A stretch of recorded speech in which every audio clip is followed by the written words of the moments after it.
people will tell you that it'll be hard and you can't make it work, don't believe them. It's like anything in life. If you work at it, you will make it work.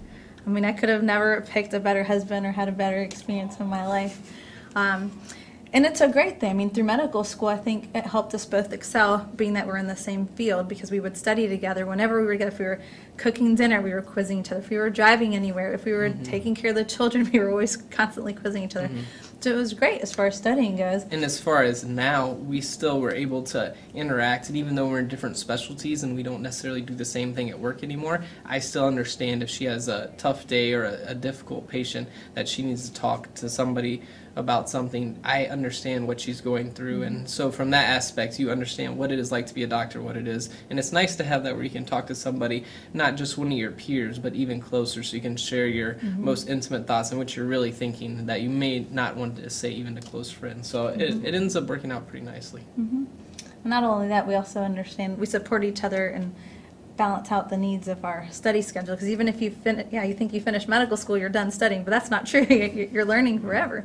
But let's say, for example, he has his boards coming up in July. I understand that, so that means I'll take more responsibility for the family, as opposed to when I took my boards last June.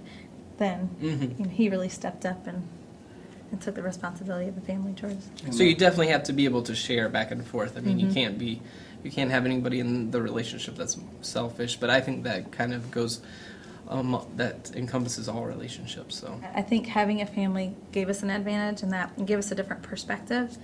In residency, where a lot of my colleagues, they would think, oh, work, work, work, work, and then they got home and they slept, and there was no balance. There's nothing outside of work that they had to turn to if they needed help, if they needed support, if they needed to take their mind off of the stresses of work. Whereas when we get home, yes, we work very hard when we're at work, but then when we get home and our attention is devoted to our children, you know, playing or taking them to ballet or to tennis, dance, whatever they have going on, and then. And I agree with that. It really is the balance. It allows you to have that. I love what I do. I love orthopedic surgery. I don't think I could pick a different profession, but when I'm there, I work, but when I leave, then it's just a job. I realize that I have my girls at home that love me, and they want to play, and so everything else is left to the side. And it really does. I think I see people, as far as mental health, it really does help that you have something else to go do, completely change and go to a different waffle square of your life. Waffle square.